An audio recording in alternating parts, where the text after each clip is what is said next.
Die Corona-Pandemie stellt Europa vor eine Bewährungsprobe. Was kann das Goethe-Institut für den europäischen Zusammenhalt tun? Eigentlich, was es auch ohne Corona-Krise machen würde, nämlich Verbindungen schaffen, Verbindungen stärken, zu sehen, dass wirklich Europa als eine gemeinsame Aufgabe gesehen wird und sich nicht hinter Schlagbäumen und ausgeschlossenen Gesellschaften zu verstecken. Und ich glaube, jeder weiß ja, es gibt so zwei Bilder von Europa. Das eine ist so diese unverbindliche Salatschüssel, die nur geografisch definiert ist. Das will ja keiner. Aber andere wollen auch nicht den Schmelztiegel Europa, wo alles homogenisiert ist. Und das Goethe-Institut ist, glaube ich, geeignet, die Vielstimmigkeit Europas so aufeinander zu beziehen, dass daraus wirklich eine gemeinsame Auffassung wird, aber gleichzeitig auch eine Unverwechselbarkeit kommt. Und diese Diversität, das kann Goethe in der Corona-Krise besonders betonen, das ist mir wichtig. Wie funktioniert internationale Kultur- und Spracharbeit in Zeiten von Reise- und Kontaktbeschränkungen? Ja, das ist ein schwieriges Thema. Wir leben ja tatsächlich von der Begegnung. Und in der Corona-Krise muss man tatsächlich andere Kommunikationsmittel einsetzen. Und ich glaube, da hat das Goethe-Institut eine gute Vorkehrung getroffen, dass es frühzeitig zunächst mal die internen Arbeitsprozesse in die digitale Welt verlagert hat. Und mit dieser Erfahrung sind inzwischen wirklich neue Formate geschaffen worden, die aufmerksam machen auf das schöpferische Arbeiten von Künstlern und Kultureinrichtungen, die digitale Produkte, digitale Serviceleistungen machen und die zu vermitteln, aufeinander zu beziehen und damit auch zu zeigen, der digitale Raum ist möglich mit künstlerischen Positionen. Das ist, glaube ich, ein ganz entscheidender Punkt. Und das Zweite, was, glaube ich, sehr wichtig ist, man muss auch in solchen Zeiten sehen, dass die Zivilgesellschaften gestärkt werden. Das bedeutet, dass wir uns nicht verlassen, was der Staat macht oder was er nicht macht, sondern dass Zivilgesellschaften aufeinander zugehen, mit den digitalen Möglichkeiten Plattformen und Netzwerke schaffen, um damit auch die Beziehung untereinander zu aktivieren. Eines ist völlig klar, die Corona-Krise wird nicht innerhalb weniger Monate enden. Wir werden mit dem Coronavirus leben müssen. Das bedeutet, wir sollten keine Notsituation definieren, sondern wir sollten eigentlich zusehen, dass wir Formate schaffen, die auch in die Zukunft weisen und auch nicht wieder verschwinden, wenn Corona zu Ende ist.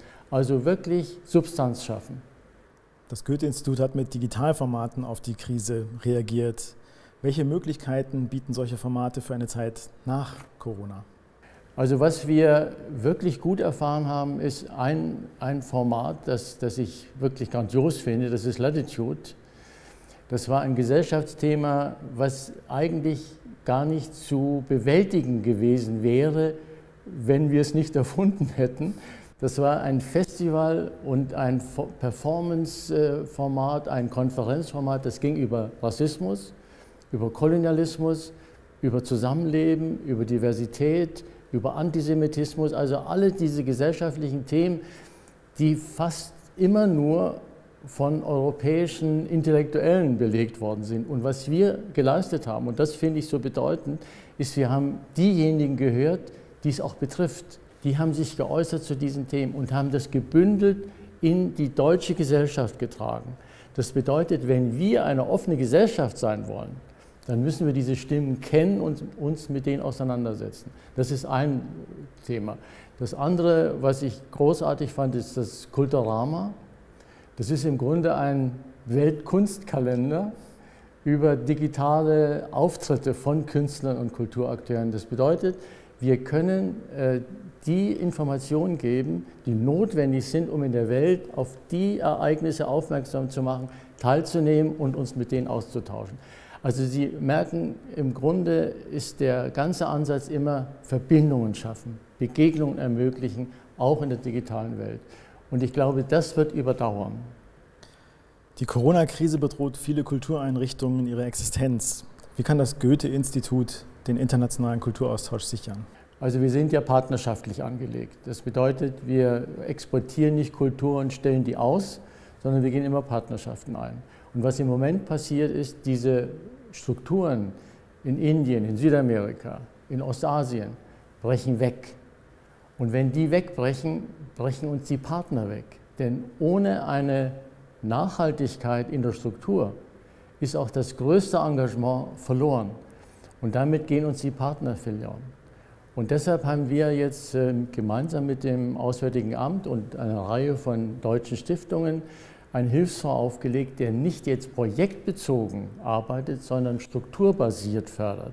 Und das finde ich wirklich sehr, sehr wichtig. Und wir wollen sehen, möglicherweise werden wir im nächsten Jahr das nochmal erweitern um Kultureinrichtungen anderer europäischer Länder, sodass wir damit die Vernetzung noch verstärken. Also wichtige Strukturen erhalten, wenn die einmal verloren sind, sind sie verschwunden. Und das ist zurzeit die größte Gefahr.